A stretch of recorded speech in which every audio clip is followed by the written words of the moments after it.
Buenos días. El tema para hoy es el lenguaje no verbal. Hablar sin palabras.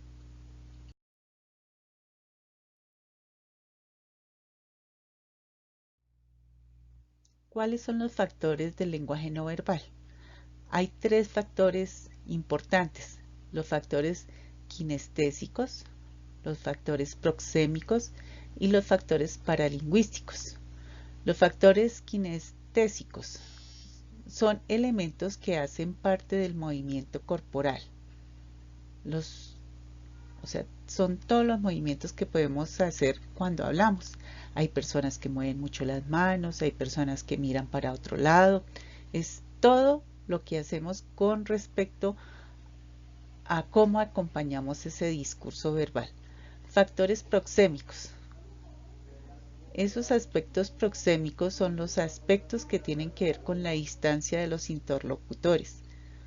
O sea, cómo estamos acompañando a quien nos habla, qué posición toma nuestro cuerpo con respecto a quien nos habla o con respecto a quien nos estamos dirigiendo.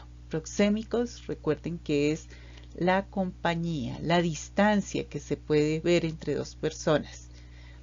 Factores paralingüísticos son las modulaciones en el habla, como el tono de la voz, los énfasis en la pronunciación y las pausas de los discursos.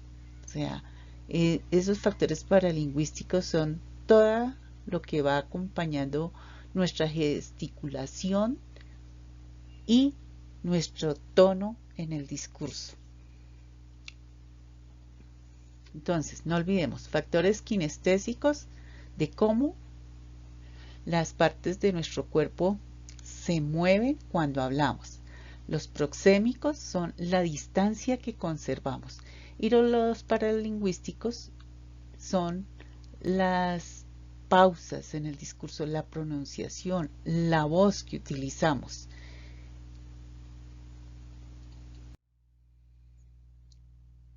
El lenguaje no verbal se manifiesta en cómics especialmente y el manga. En los cómics, los precursores del cómic son los jeroglíficos usados en el antiguo Egipto y en los frisos griegos. En la Edad Media se utilizó el lenguaje visual para contar historias, por ejemplo la de la Biblia. El cómic surge en el siglo XX. La imagen y el símbolo son los principales elementos para transmitir el mensaje y surgen en Occidente como género con el lenguaje propio y distintivo. Manga. Los japoneses narran historias de guerra y leyendas gráficas desde el siglo X. Su simbología es un lenguaje no verbal.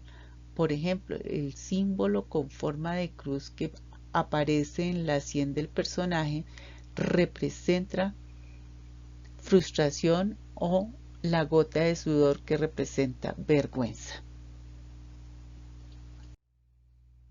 ¿Cuáles son los códigos o las convenciones que tenemos de los cómics? Acá vemos algunos. Los globos y qué quiere decir cada uno y cómo se representa para cuando escribamos un cómic o una historieta, tengamos en cuenta esos elementos. El taller sobre lenguaje verbal y no verbal consiste en 3 puntos. El primero, van a escribir un párrafo donde expliquen qué quieren comunicar esos símbolos que se les colocan ahí. El de Batman, el de Spider-Man y el de Superman.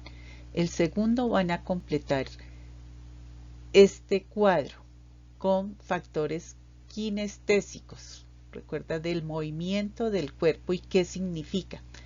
Ayúdense para esta información con sus papás. El tercero es completar los discursos que hay dentro de esta historieta. ¿Cómo se imaginan? ¿Qué se dijeron entre ellos?